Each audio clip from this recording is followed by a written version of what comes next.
Hi there, I'm Ryan Liberty, and in this video I'm going to answer the question, what is complex post-traumatic stress disorder, also known as C-PTSD? It sounds complex. Let's figure it out. Ooh, Okay, let's get to it. What is complex post-traumatic stress disorder, also known as PTSD? Well, before I explain exactly what it is, I just need to say that since we are talking about PTSD and post-traumatic stress disorder is a diagnosis, that what I'm describing here is not to be used as diagnostic criteria. You should not diagnose yourself or somebody else with this. This is just a short description to kind of point you in the direction of what you may be experiencing or a loved one may be experiencing. If the label of complex post-traumatic stress disorder or CPTSD for any reason causes you stress, it doesn't aid in your healing. If you just don't like it, you don't have to use it, let it go. This is again just to point you towards something that you may be experiencing in your life. So, complex PTSD. What is complex PTSD? So I have a video about what post-traumatic stress disorder is, which is PTSD. Go over there and check that out if you haven't, because I'm just building on what that already is in this video. Complex PTSD is a more intense version of post-traumatic stress disorder. And the reason for that is because it's a distinction of traumatic events that have been prolonged and experienced multiple times over a longer period of time. So, if I didn't say it already, I must say that this is not a officially recognized diagnosis, complex PTSD, although it was attempted to get into classification as a diagnosis. So it's still up there, kind of out in the air, But this is what it is. If you ever hear this term, this is what CPTSD is. So I mentioned that it is long-term exposure to multiple periods of traumatic events. So what does that look like exactly? So I have a list here in front of me to reference.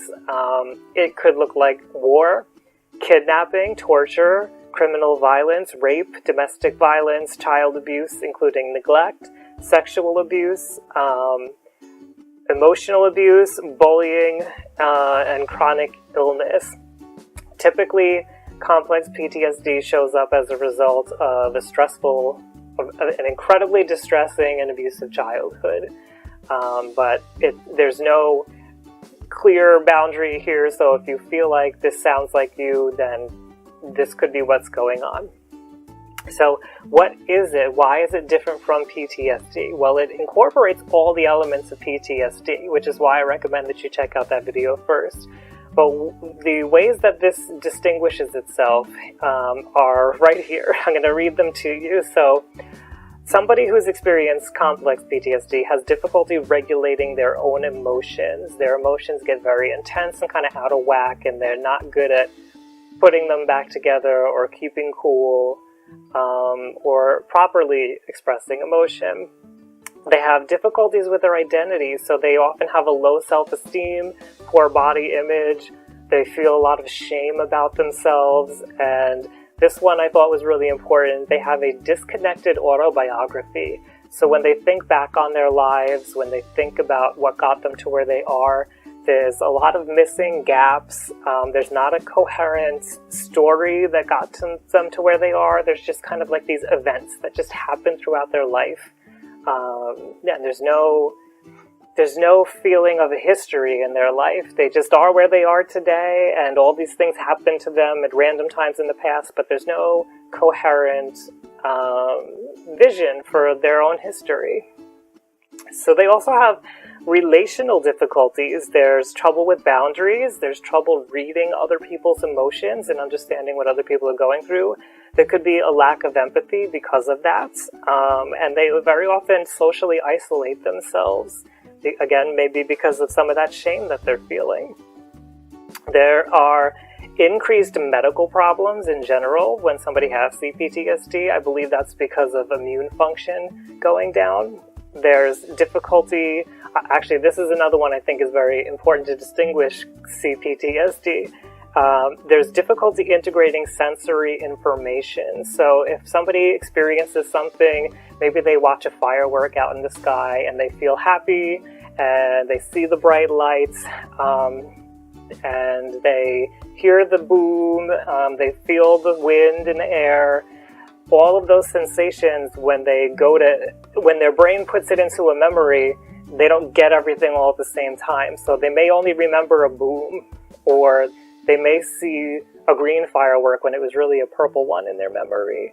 Or they may they may think it was raining that day when they felt the wind, because the brain has been altered through those traumatic processes, those traumatic events that they've gone through, and their brain now has a difficulty putting it all together, putting things together. Now, again, just like PTSD, all of this can be treated, because I know what I'm saying sounds a little scary maybe, but all the treatments that you can do for PTSD can also be used on complex PTSD. There's one more thing, again, important to distinguish complex PTSD from PTSD, is that people with complex PTSD have difficulty with their executive functioning. So executive functioning is all those higher brain processes that we use. So things like planning, making judgments and choices, monitoring yourself. There's difficulty following cause and effect, which kind of goes back to that idea of not having a personal history or a personal set of memories that led you to where you are today. There's trouble with object constancy, so there may be feeling like if somebody isn't with you right now, that they're gone or they've abandoned you or left you. There's difficulty communicating, as I'm having right now, because again, the general idea is that the trauma has altered a lot of the pathways in the brain and the way that pieces of the brain kind of relate to each other. So they just have difficulty. Somebody with C-PTSD just has difficulty putting things together and regulating themselves. Again, don't want to paint a doomsday picture here. This can be treated. It's something that that definitely has been studied, and you can be treated for it. There was one final note I just wanted to make about C-PTSD, which is that it may be associated with borderline personality disorder. There's not like a high correlation or anything, but from what I was reading, the two could be what they call comorbid. They may go hand in hand just a little bit. So if you see somebody or if you yourself are experiencing symptoms of borderline personality disorder, you may want to also consider if complex PTSD is something that's going on. So I hope that's rounded out your vision of what post-traumatic stress disorder is and how CPTSD builds on that. And I appreciate that you want to get to know this about yourself or someone that you love, because our mental health is important. So thank you for taking the time to learn with me. Hey, it's Ryan Liberty. If you like that video, please give it a thumbs up, share with a friend, and leave any questions or comments down below, because that would really help me out. If you're somebody who's gone through a traumatic event and you're feeling cut off from the people around you, I have a free course that will help with that, so please click to get it. And if you'd like to see the rest of my videos, please click subscribe. As always, I want to remind you that your life matters. Nobody can question your worth. However it is that you're feeling, whatever it is that you're going through, it's okay, and you are loved. Thanks again for watching.